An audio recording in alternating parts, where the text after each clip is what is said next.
What's happening, people? I hope you're all well. So remember, this is an opinion from a complete stranger online, and you should always be sensible and responsible when competing in the markets.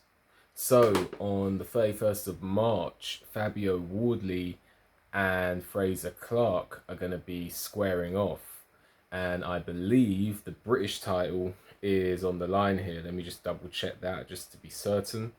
On BoxRec, I can see the British and the Commonwealth titles are going to be at stake here.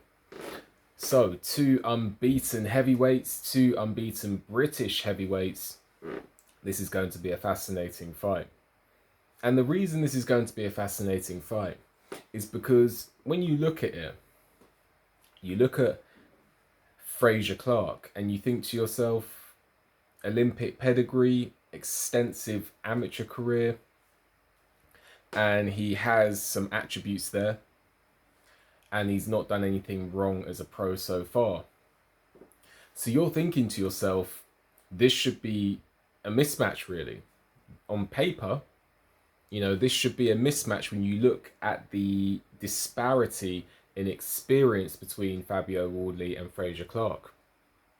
You look at Fabio Wardley and you see no amateur fights whatsoever. He came from a white collar background. You see his style. He has many holes in his game. He is not refined as a boxer. And yet, when you look at the odds, you see that Fabio Wardley is coming in as a favourite. Now, isn't that something? When you see the betting underdog is the Olympic amateur. I believe he was Olympic bronze medalist. So Olympic bronze medalist is coming in as the underdog, the betting underdog, against a former white collar boxer. So that really is something. And that's why this fight to me is fascinating. And when we're looking at odds and when we're looking at value in the market and when we're looking at how we can set our portfolio in order to rake in the profits, we really need to look at this fight and delve into it, because when I'm looking at it here, I'm just getting the odds up as we speak. Fabio Wardley, I already know he's a favourite. I'm just looking to get the odds up so I know exactly what the odds are. So we have 31st of March, we have Fabio Wardley as 5-2-4, and then you have Frazer Clarke as 15-8 against.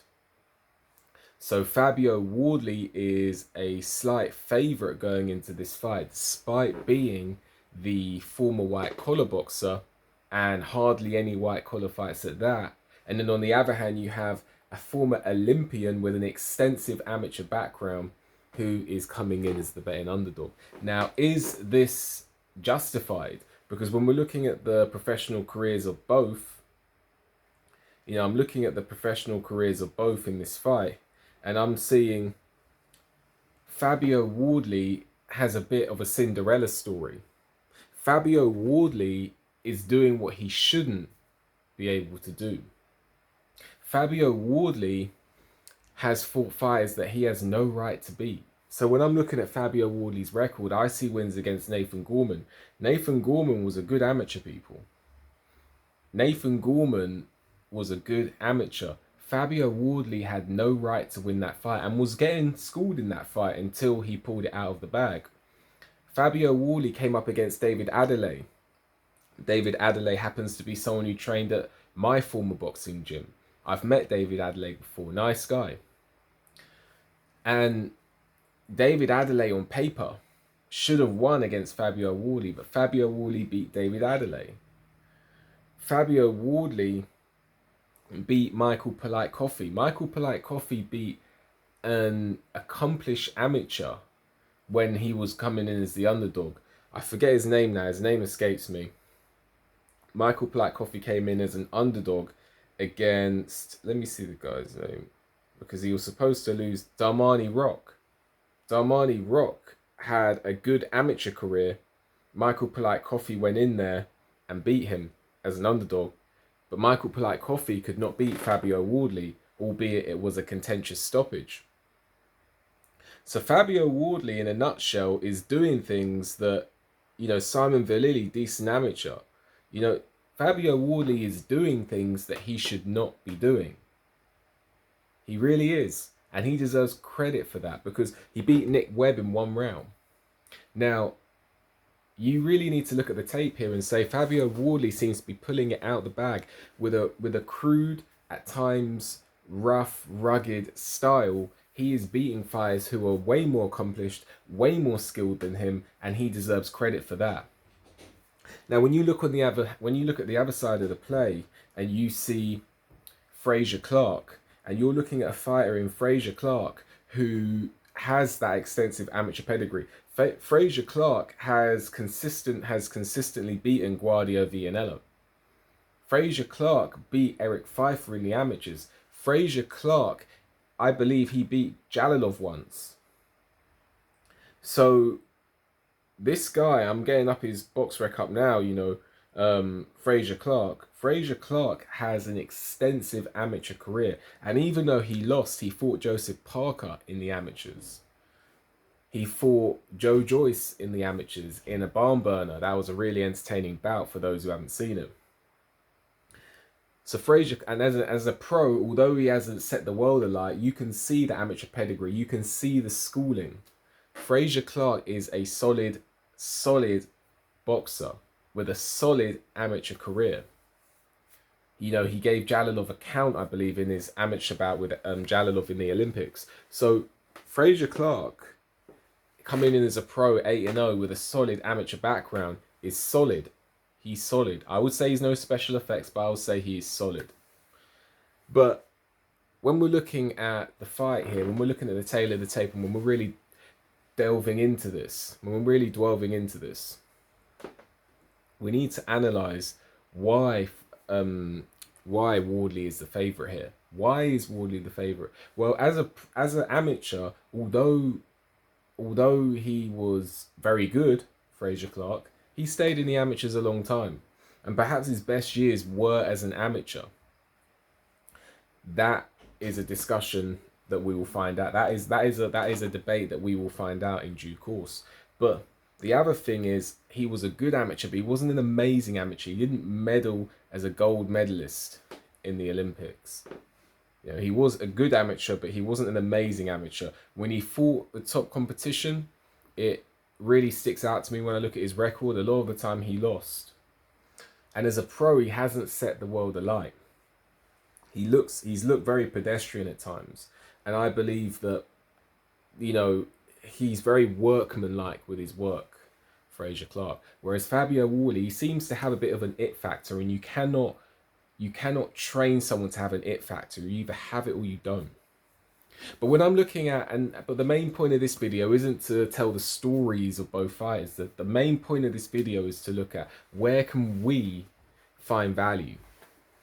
So when we're looking at the fight, what are the likelihoods? What are the probable outcomes in the fight? I'm just looking at my water. It's all the way over there. Normally I have water for I leave water so that if I need it when I'm making a video, but it's all the way over there, so it's not going to happen. When we're looking at likelihoods and value and what's likely to occur in a fight, I can see both fighters winning this. I can.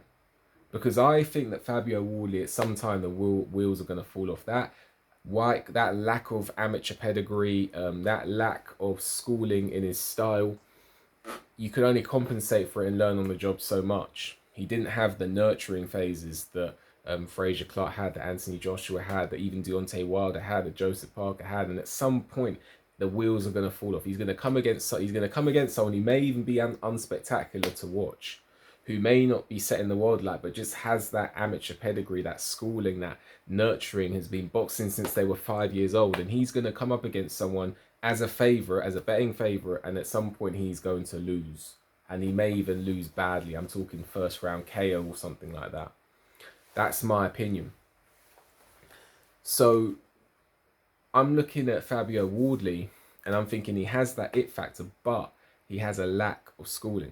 Now, with regards to methods of victory, can I see Fabio Wardley winning by stoppage? I can. I can see Fabio Wardley winning the fight legitimately by stoppage. But on the flip side of that, I can also see Frazer Clarke winning by stoppage for the point that I just outlined. So that makes it fascinating to me.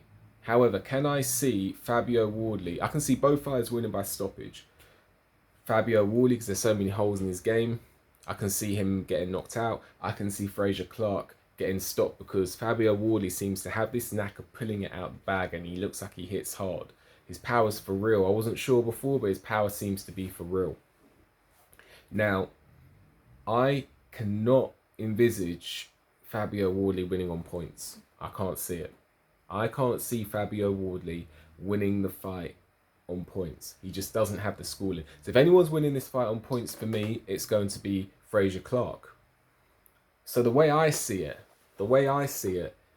if we're trying to compete in the market and we're building up our portfolio, the way I see it is Frazer Clarke on points needs to be part of it. Frazer Clarke by stoppage needs to be part of it. And Fabio Wardley by knockout needs to be part of it. So what I'm saying is, and if you really want, if that's if you're feeling brave, or that if that you can either, so what you can do, I'm going to make this concise. You can look at the angle of Fabio winning the fight by knockout. You can look at that because that's where you're going to find value. You're going to find more value in a Fabio Wardley win by knockout than Fabio Wardley just to win the fight outright.